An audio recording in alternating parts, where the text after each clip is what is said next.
Hello, everyone. Welcome to the third podcast by CA Portals. Today, it is our extreme pleasure to invite Sir CA Shantam Gupta.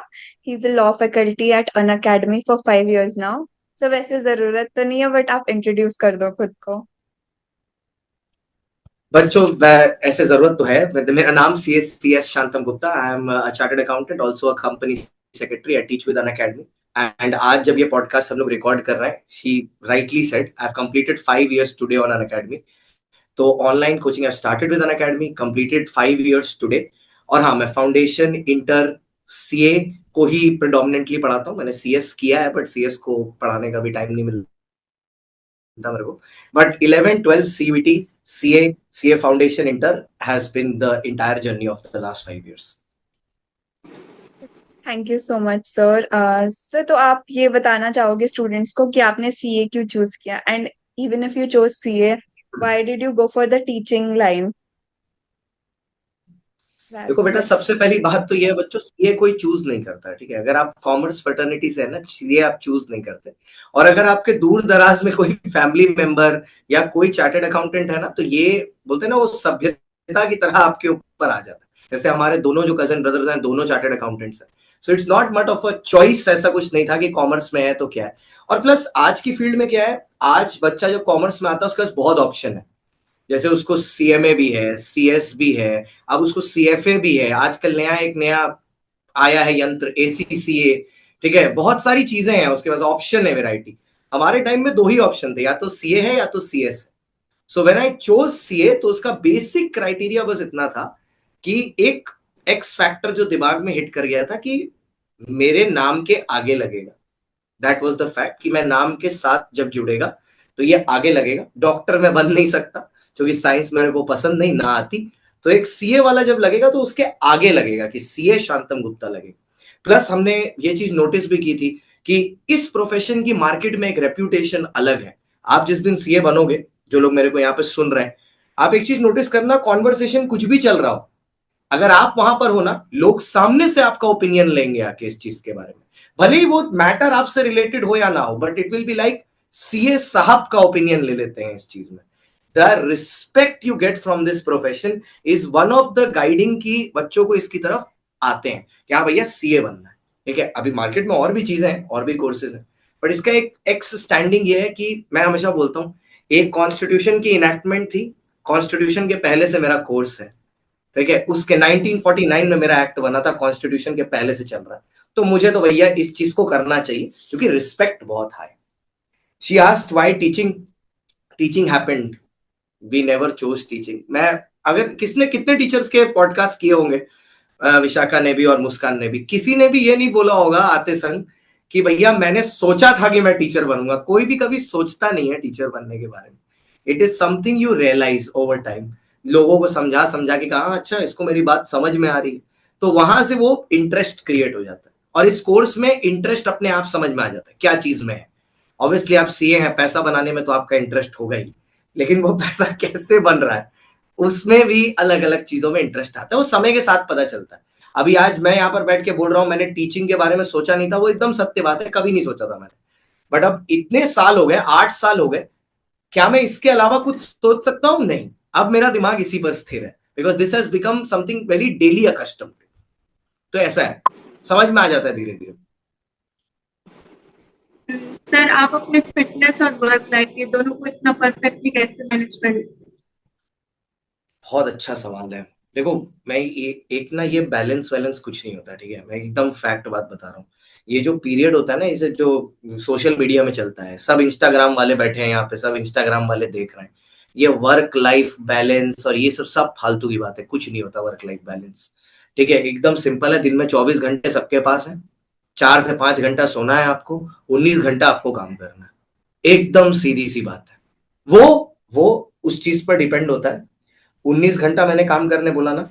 एक चीज notice करना, कोई भी अनमोल चीज जब आप खरीदने जाते हो, किसी भी शॉपिंग मॉल या कहीं पर भी चले जाओ, वो हमेशा 9999 होता है ना लास्ट में. वो आपको आपकी औकात दिखाता है.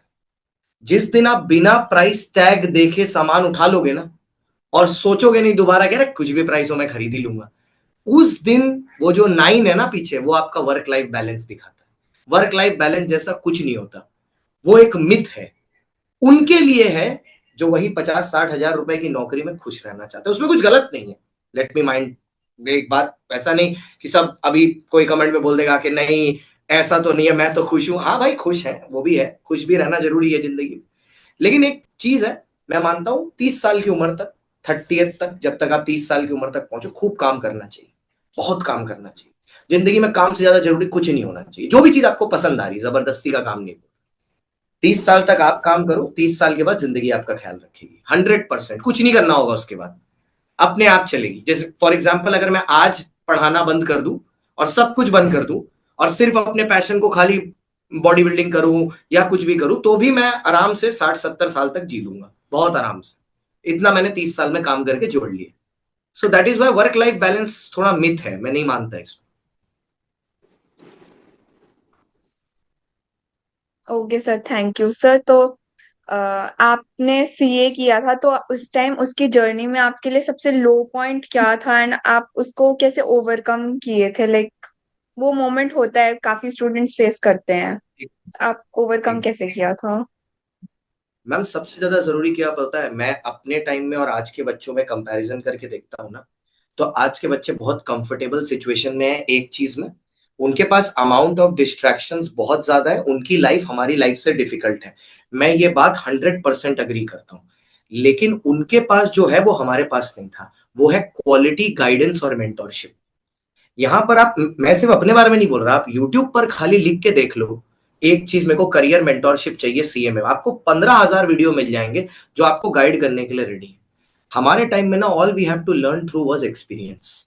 मेरी जिंदगी का सबसे बड़ा सेटबैक ये था कि टैक्स का एक पेपर होता है, डायरेक्ट टैक्स, ठीक है, डायरेक्ट इनडायरेक्ट टैक्स, ये इंटरमीडिएट में मैंने वो पेपर सेल्फ प्रिपेयर किया था। मुझे लगा मुझे सब कुछ आता है क्योंकि मुझे प्रोविजन याद थे।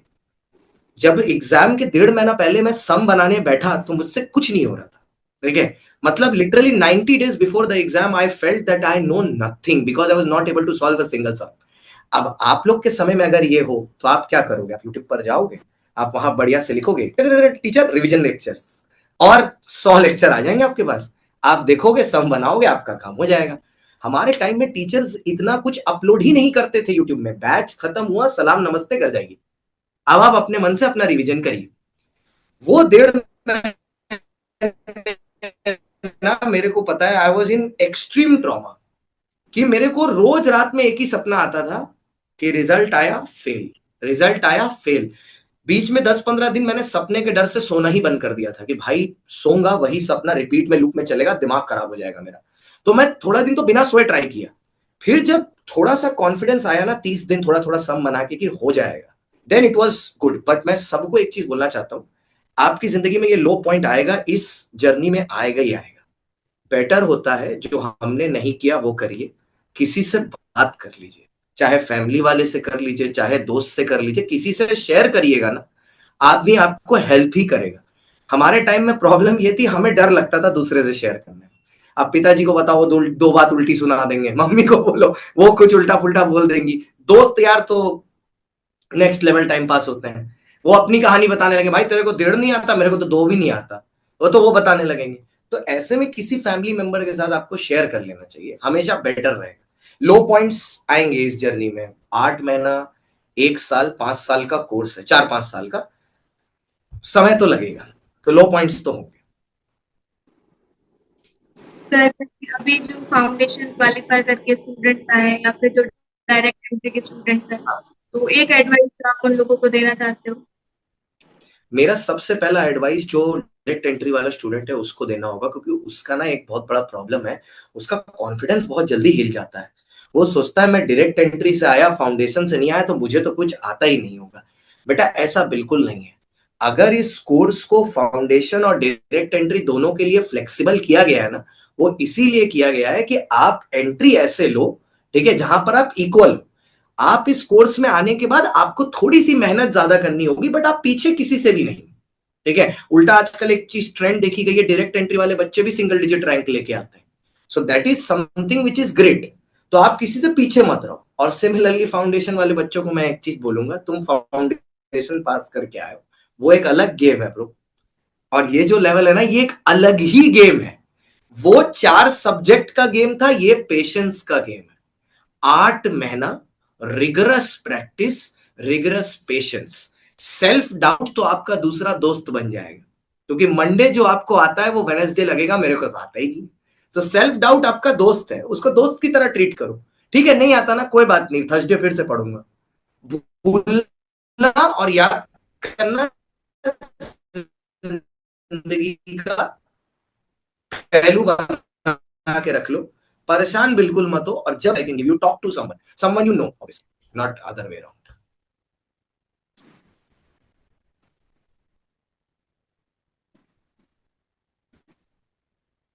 अब विशाखा सोच रही है कि मैं म्यूट करूं ना करूं, क्या क्या पूछ रही थी, मैं क्या बोलना चाहती हूँ? नहीं सर, वो अपना ही कुछ अनस्टेबल, पूछ ले जो तेरे मन में है, ऐसा कोई डाउट। सर कनेक्शन अनस्टेबल हो गया था मेरा, तो अभी डाउट पूछूंगी मैं। सर तो बता बता। मेरा क्वेश्चन था, जो अभी रिसेंट में लॉ का पेपर हुआ था सितंबर में, इंटरमीडिएट का, और फाउंडेशन का तो एवरेज था शायद, तो क्वेश्चन वाज उस वेरी पे इजी। आपको क्या कहना है कि मैम देखो, स्टूडेंट्स। मैं ना अपना अपना जो रिव्यू है मैंने बड़ा क्लियर दिया था जिस दिन पेपर हुआ था। मैंने सीधा ऑनलाइन आके एक ही चीज बोला, फालतू बेकार पेपर है। इससे ज्यादा क्लियर कट में बात नहीं करता, एकदम सिंपल बात मैंने बोली, एकदम बेकार फालतू पेपर है। लेकिन उसमें एक सिल्वर लाइनिंग है। आप देखो, जब आप उस पेपर को उठा के देखोगे ना, तो वो पेपर एक मेंटालिटी से सेट किया गया था कि स्टूडेंट को नर्वस करना है। उसका पर्पस ही यही था पेपर का। आप पेपर का एमसीक्यू छोड़ो, बाकी का पेपर सॉल्व करो पीछे से। 40 नंबर ऐसे हैं जो बन जाएंगे आपसे, बट वो छुपे इस तरीके से हैं पेपर में कि आदमी खोज के बाहर नहीं निकाल सकता उसको। एमसीक्यू देख के बच्चे की हालत खराब हो जाएगी। 20 पेपर का एमसीक्यू है, 20 पेज का पूरा रामायण लिख दिया है उसमें बैठे बैठे। बट इससे आईसीआई आपको एक चीज समझा रहा है कि पेपर का लेवल बढ़ रहा है बेटा। ये जो तुम लास्ट में 2-3 महीना पढ़ के, मतलब 1-1.5 महीना पढ़ के सोच रहे हो कि इंपॉर्टेंट इंपॉर्टेंट करके निकाल ले, वो इंटरमीडिएट में नहीं होने वाला। तुम रेडी हो जाओ, हम पूरा रगड़ देंगे उठा के, जितना का जितना सिलेबस है पूरा कॉम्प्रिहेंसिव पढ़ो तभी निकलोगे। और फाउंडेशन में भी paper was very easy. Foundation में अकाउंटेंसी में they played a few tricks, inter में they played a few tricks with law. तो दोनों में एक एक पेपर में किया है, और वो हर बार करती है आईसीआई, कुछ नया नहीं। हाँ, इस बार थोड़ा लॉ में ज्यादा हो गया, ये जरूर बोलूंगा मैं, इस बार थोड़ा ज्यादा हो गया। सर तो ये स्टूडेंट्स हैंडल कैसे करेंगे, मतलब क्योंकि उस टाइम तो उन्हें भी नहीं पता था कि पेपर ऐसा है। उस टाइम तो उन्हें वही लगा था कि बहुत टफ है, तो वो उसको कैसे हैंडल करेंगे। मैम मैं एकदम सिंपल सी चीज बोलूंगा, मैं हमेशा बोलता हूँ स्टूडेंट्स को ये चीज।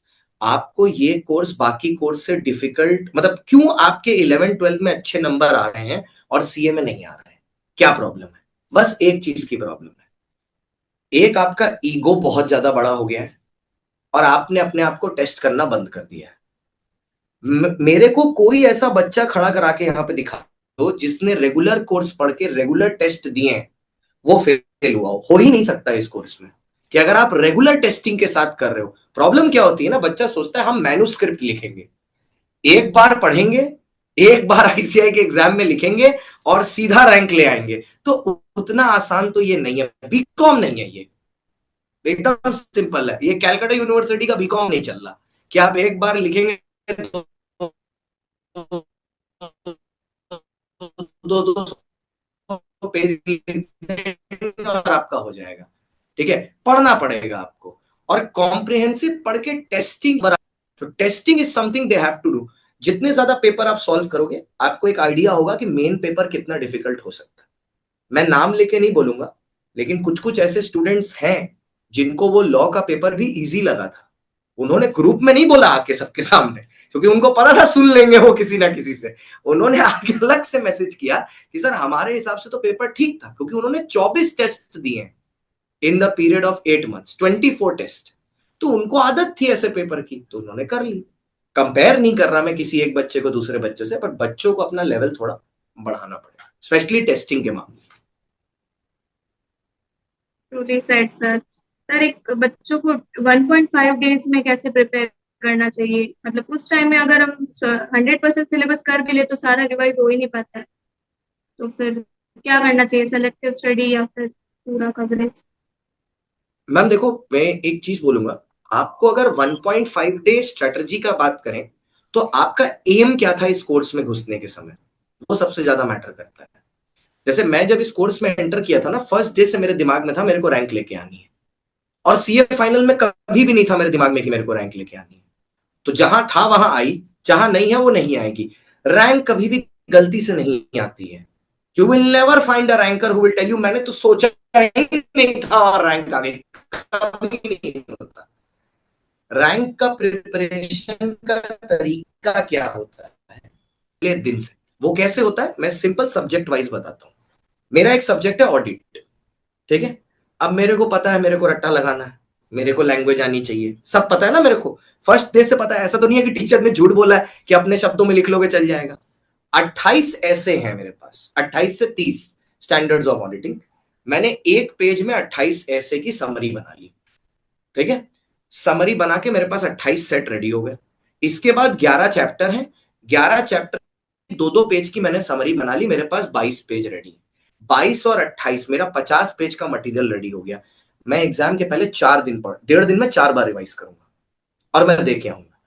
और मैम मैं ऐसा नहीं बोल रहा कि ये पॉसिबल नहीं है, पॉसिबल है, मैंने किया है इसलिए बोल रहा हूं। एक मेरी एक वीडियो है, व्हाइट पेपर टेक्निक बोल के एक वीडियो है। सीए फाइनल का डायरेक्ट टैक्स जो पेपर होता है ना, बच्चों का नाइटमेयर है वो। 1500 पेज की मॉड्यूल मैंने 1.5 दिन एग्जाम में 3 बार रिवाइज की थी, सिर्फ ये व्हाइट पेपर टेक्निक से। पेज के ऊपर जो सफेद वाली जगह होती है वहां पूरे पेज की समरी लिख दो, फटाफट फटाफट पेज पलटते रहो, खाली रीड करते रहो, पढ़ते रहो। 1.5 दिन में 3 बार रिवाइज किया था मैंने, जहां पर बच्चों को एक बार रिवाइज नहीं हो रहा है 1500 पेज। आपको डे 1 से 1.5 डे के बारे में सोचना, it will not happen suddenly, वरना फिर वही होगा जो आपने बोला। अब बच्चा बेचारा सोच रहा है 1500 पेज कैसे, वो सिलेक्टिव स्टडी करेगा लास्ट में, वो फिर एबीसी एनालिसिस देखेगा, ए और बी करेगा, सी छोड़ेगा, आईसीआई उल्टा एबीसी एनालिसिस कर देगा, सी से ही पेपर दे देगा, फिर अगला अटेम्प्ट आ जाएगा। वही होता है कोर्स में। Sir that is a very smart strategy की वाइट वो वाली। सर तो अब आप मैराथन्स कराते हो, राइटिंग प्रैक्टिसेस कराते हो, तो लॉ फाउंडेशन उनमें मतलब क्या एम रहता है आपका कि is that enough for students, is that enough ma'am कि देखो हाँ वो मैं पास हो कभी, जाएंगे? हाँ ये चीज है, पास हो जाएगा, ठीक है। ये ट्राइड एंड टेस्टेड मेथड है, पास हो जाएगा फाउंडेशन में। इंटर में तो मैं पहले दिन ही हाथ जोड़ के बोल देता हूं, सिर्फ इसके भरोसे मत बैठना, एकदम सिंपल सी बात है। फाउंडेशन में पास हो जाएगा क्योंकि क्या है उसमें रिपीटेड क्वेश्चंस आते हैं, ठीक है। और इतने साल से पढ़ा रहा हूं ना, थोड़ा सा आइडिया हो जाता है कि ऐसे क्या पूछने वाला है पेपर में, ठीक है, एक ही तरीके का। तो वो सब करवा देता हूं ब्रह्मास्त्र में और इसमें, वो क्वेश्चन भी मैच कर जाता है, बच्चा पास हो जाता है। लेकिन मैं कभी भी बच्चे को ये बोल के नहीं बैठता कि तू साल भर मत पढ़ और सिर्फ वो 1.5 महीना बैठ, क्योंकि अगर वो मैं कर रहा होता ना, मैं 3-3 महीना पहले से रिवीजन सीरीज शुरू कर देता हूं। एक प्रयास, ब्रह्मास्त्र, लाइन बाय लाइन पढ़ा रहा हूं मैं इंस्टीट्यूट मटेरियल। एक ही टीचर, हमेशा बोलता हूं, एक ही टीचर से 2 बच्चे पढ़ रहे हैं, 5 बच्चा 82 लेके आ रहा है, एक बच्चा 42 लेके आ रहा है, पढ़ाया तो सेम ही टीचर है, फर्क क्या हुआ है, घर वापस जाके रिवीजन सिर्फ एक वो 82 वाला बच्चा किया, ये 42 वाला खाली वो 1.5 डे में बैठ के जो किया है वो किया है, और उसके भरोसे इसका नसीब अच्छा है, वो पास हो गया। सीधी सी बात, सब नसीब का खेल हो जाता है लास्ट में 1.5 डेज में, अगर साल भर कुछ नहीं किया तो। सर आपने तो जैसे सीए और सीएस दोनों कर लिया है, तो आपको क्या लगता है कि मतलब डबल स्ट्रगल है या फिर double benefit, and in future worth it है या फिर? मैम देखो, अगर जो लोग जॉब में जाना चाहते हैं ना, उनको तो मैं नहीं रेकमेंड करता, क्योंकि पर्सनली ना आप काम तो एक ही वाला करोगे। ये ना एक मिसकॉन्सेप्शन है लोगों में कि मैं 2 डिग्री कर लूंगा ज्यादा पैसा दे ऐसा कुछ नहीं। साइनिंग और एम्प्लॉयमेंट तो आपका एक ही जगह पर हो रहा है ना, तो या तो आप सीए की तरह जाओगे या सीएस की तरह जाओगे। अब आप सीए की तरह एम्प्लॉयड हो तो सीएस की जगह साइन तो कर नहीं सकते, and similarly the other way round. मैंने जब ये कोर्स किया था, मेरा पर्पस एम्प्लॉयमेंट बिल्कुल नहीं था, मेरा प्योर इंटरेस्ट था लॉ के सब्जेक्ट में, इसलिए मैं सीएस में गया था। क्योंकि बीकॉम में ऑलरेडी मैं एडमिशन ले लिया था, वरना मैंने सीएस नहीं करना था, एलएलबी करना था। मेरा सिर्फ शेयर इंटरेस्ट था, अगर मेरे को उसमें कुछ करना होता। वैसे लोग अक्सर पूछते हैं आपने भी किया होगा एम्प्लॉयमेंट के लिए, भाई मैं पढ़ा नहीं रहा होता आज, सीएस में 5 पेपर है लॉ का, मैं पढ़ा नहीं रहा होता। बात ये मैंने सिर्फ नॉलेज के लिए किया, कभी भी इस इंटेंशन से नहीं था कि जॉब करना है। दोनों फील्ड अपने में बहुत बढ़िया है, सीए अलग सीएस अलग, आप दोनों साथ में करने जाओगे, जॉब पॉइंट ऑफ व्यू से कोई फायदा नहीं होने वाला आपको 10 years 5 years down the line. हाँ, वो फ्लेक्स आ जाएगा बहुत बढ़िया कि आप नाम में CS दोनों लिख रहे हो, वो ठीक है फ्लेक्स के लिए, लेकिन कोई ऐसा, पर ये फ्लेक्स के लिए मेहनत थोड़ी ज्यादा है टेक्निकली मेरे हिसाब से, just for the flex that is. Sir तो आप एक सीए स्टूडेंट मतलब सर सीए स्टूडेंट स्टडी के साथ लाइक रिलेशनशिप लव लाइफ ये सब भी कैसे हैंडल करे वो भी बता दो थोड़ा। मैम कर सकते हैं, ठीक है, पहली बात तो मैं ये चीज बताता हूँ, मिथ बस्ट कर देता हूँ, आप कर सकते हो, बट फोकस बहुत जरूरी है जिंदगी में। आपका पार्टनर जो भी है ना, वो आपके लिए डिस्ट्रैक्शन नहीं होना चाहिए। और बच्चे ना आजकल फालतूगिरी की किसी भी चीज में डिस्ट्रैक्ट हो जाते हैं, ठीक है। जैसे मैंने ऐसे भी देखा, बच्चा बोलता है सर अब 3 महीने बाकी हैं तो मैं जिम जाऊं कि ना जाऊं। अरे भाई तुम एक चीज समझो, तुम दिन में 1 घंटे के वर्कआउट में क्या ऐसा नुकसान हो जाएगा तुम्हारा जो तुम 23 घंटे में नहीं जीत पा रहे हो? तुम्हारा प्रॉब्लम क्या है, तुम वो 23 घंटे को कैपिटलाइज नहीं करोगे, वो 1 घंटे के लिए रोना है तुमको बैठ के। क्यों? क्योंकि दुनिया बोल रही है ना। एक तो सुनना कम करना चाहिए, और आपका जो भी पार्टनर हो, मैं तो हमेशा बोलता हूं आपका पार्टनर सपोर्टिव होना चाहिए। He or she should not be distracting you away from it. He and she should let you focus on the same thing. तो रिलेशनशिप भी सही है। अब अगर वो चीज डिस्ट्रैक्शन हो रही है आपके लिए, तब तो फिर मैं तो बोलूंगा दुनिया में कोई भी चीज जो आपको अपने गोल से डिस्ट्रैक्ट करे उसको आपको छोड़ देना चाहिए, कोई भी चीज हो, एनीथिंग। सर आपके भी मतलब था ही so we ask that question. हाँ I know, that is why I answered it very honestly कि यस सर। आपका एकदम सिंपल सी चीज है, गोल सेट एकदम स्ट्रेट होना चाहिए। जो मेरे को चाहिए वो मेरे को चाहिए। अब मेरे को सीए बनना है, बनना है, सिंपल। सर आप जैसे नॉन स्टॉप क्लासेस लेते हो, बच्चों को गाइड करते हो, तो इसका एक सोर्स ऑफ मोटिवेशन की रोज के रोज वही काम करना। रोज रोज वही काम करना। देखो ये एक चीज मैं एकदम ऑनेस्टली ये चीज बताता हूँ, कभी कभी इरिटेशन सबको होती है, फैक्ट बात है ये, आप ह्यूमन नेचर है आपका। रोज रोज आप एक ही काम करोगे, रोज मेरे से भी रोज देखो, मतलब कभी कभी मेरे को भी लगता है कि क्या चल रहा है। अब मैं कोई चीज की अनाउंसमेंट कर दिया, वीडियो बना दिया मैंने, यूट्यूब पर उस चीज का थंबनेल लगा हुआ है, टेलीग्राम का डीपी वही लगा, फिर भी बच्चा वही सवाल पूछेगा वापस से। तो देखो कभी कभार क्या होता है, आपको जब फ्रस्ट्रेशन हो तो आप थोड़ी सी निकाल लो किसी चीज पर। आपको नहीं हो रहा है, एक रूम में बंद करके चिल्ला लो, जोर से छत पर जाके चिल्ला लो, लेकिन at the end of the day आपको ये चीज याद रखना है, हर चीज का जिंदगी में एक पर्पस है। और जब तक पर्पस फुलफिल नहीं होगा आपको ग्राइंड करना पड़ेगा। Nobody is going to do it for you. You have to do it for yourself. एक बहुत अच्छी चीज मेरे दिमाग में आती है, मैं हमेशा बोलता हूं, हर इंसान को यह चीज याद रखना चाहिए कि उसके अकेले के काम में इतनी ताकत है कि वो 3 जनरेशन अपने आने वाले की बदल सकता है किस्मत, उसके अकेले के काम में। अब वो उसका डिसीजन है, वो उसको कैसे करना चाहता है। Because if you remain poor, your child will remain poor, he will start from minus, zero तक पहुंचते पहुंचते उसका खुद का बच्चा हो जाएगा, he will also remain poor. So 3 generation बर्बाद कर रहे हो आप, अगर आप खुद कुछ नहीं कर रहे हो तो। वो माइंडसेट से काम करना पड़ेगा। तो दैट्स रियली नाइस।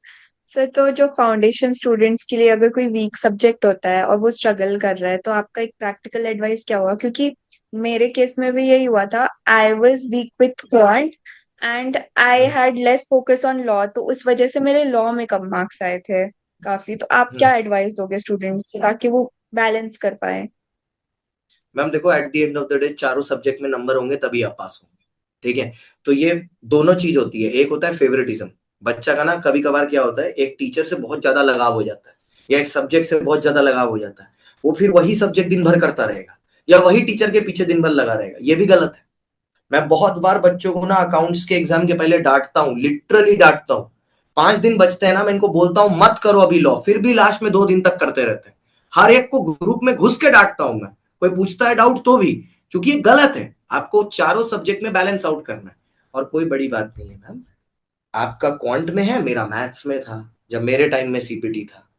तो आपका एक वीकनेस स्पॉट है, आपको पता है, आप इसके ऊपर एक लिमिटेड ही काम कर पाओगे, लेट्स फेस इट, कितना ही, क्योंकि कितने, हर 4 महीना में एक अटेम्प्ट है, आपने एक अटेम्प्ट स्किप भी किया तो 6 महीना मिलेगा आपको, कितना काम कर लोगे आप 6 महीना में उस चीज पर, एक लिमिटेड ही कर पाओगे ना। तो आपकी अगर कहीं पर वीकनेस है तो उसको एक लिमिटेड तरह तक कोशिश करो, और उसके साथ आप बाकी सब्जेक्ट को इतना स्ट्रेंथ कर लो कि अगर कहीं यहां पर चूक भी गया ना मैं, तो ये मेरे को मेकअप कर देगा। मेरे केस में ये था अकाउंट्स और लॉ, क्योंकि मेरा इको ठीक था सीपीटी के टाइम में, मैथ्स तो एकदम ही बर्बाद था। हमारे यहाँ 15 नंबर चाहिए होते थे, हम 15 ही ठीक करके आए थे एमसीक्यू में, एक भी रिस्क नहीं लिया था। कोई रिस्क नहीं चाहिए भाई, बस पास होना है इसमें, एक ही बार तो है। और मोस्ट केसेस में जितना बच्चा यहाँ पे मेरे को सुन रहा है उसका वीक सब्जेक्ट मैथ्स ही है, या तो मैथ्स या तो लॉ। अब लॉ तो चलो वो पहली बार आया है तो सबके लिए बराबर है, लेकिन मैथ्स वो क्या है, पुश्तैनी लेके चल रहा है, हमेशा से वीक है, हम भी उसी कैटेगरी में आते हैं। तो अगर हम यहां पर बैठे हैं, हमने कर लिया, तो आप तो कर ही लेंगे, इतना गारंटी है मेरी।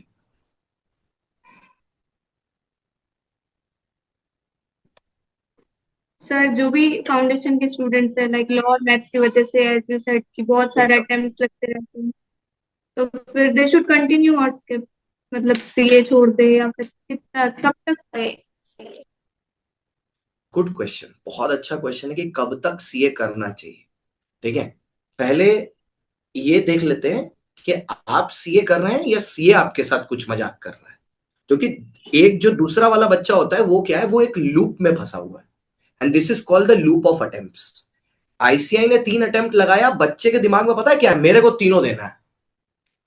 आप देख लेना 10 में से 8 बच्चा जो फेल हो रहा है ना, आपको, आप मैसेज एक पोल करके देख लेना अपने चैनल पर, जो बच्चा 4 या 5 अटेम्प्ट दे के बैठा है ना, या 3 या 4, उसको देखना उसने कोई अटेम्प्ट स्किप नहीं किया होगा।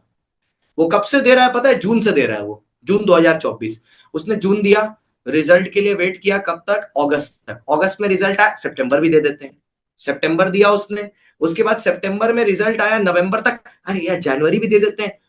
उसके अंदर हिम्मत ही नहीं है कि रुक के अपना 100% सिलेबस कंप्लीट करे और तब attempt they. I will give you clear cut opinion, बच्चे जो यहां पर सुन रहे हैं, अगर आपने 100% सिलेबस कंप्लीट किया है, आपने 2 बार रिवीजन किया है और आपने एग्जाम दिया है, आपसे अगर 2 अटेम्प्ट के अंदर नहीं निकल रहा, आप छोड़ दीजिए कोर्स, कुछ और करिए। दुनिया में बहुत सारी अच्छी चीजें, लेकिन आप झूठ मत बोलिए खुद से। अगर आप बस इस लूप में फंसे हैं ना कि भाई अटेम्प्ट आ रहा दे देते हैं, अटेम्प्ट आ रहा है दे देते हैं, ये कोर्स आपको रुला देगा और सिर्फ आपका बर्बाद करेगा। मैंने होते हुए देखा है अपने सामने, एक बच्चे को तो 6 अटेम्प्ट देने के बाद मैंने खुद बंद करवाया कि तू कोर्स छोड़, जबरदस्ती। क्योंकि वो क्या कर रहा है, बस लूप में, दिसंबर 23 से आज तक एग्जाम आ रहे हैं देते जा रहे हैं, एग्जाम आ रहे हैं देते जा रहे हैं, स्कोर भी नहीं बढ़ता है, 182 183 182 183 ऐसे ही चल रहा है। तो इस लूप को आपको तोड़ना पड़ेगा। एक ही तरीका है, आप रुकिए, नहीं दूंगा मैं ये अटेम्प्ट, पहले 100% सिलेबस कंप्लीट करूंगा, उसके बाद अगर आपका नहीं हो रहा है, आप कोर्स छोड़िए, दूसरा कोर्स ट्राई करिए। दुनिया में बहुत सारी चीजें हैं, सीए है और भी बहुत सारी चीजें हैं, ऐसा नहीं है कि बस यही करना है। जो इसको ईगो पे मत लीजिए कोर्स को, हर आदमी के लिए कुछ ना कुछ जिंदगी में बना है। मैं सीए नहीं होता तो कुछ और होता, ठीक है, ऐसा तो नहीं है कुछ नहीं कर रहा होता जीवन में। So you have to understand when to cut it out, but in the right way, वो बहुत जरूरी है।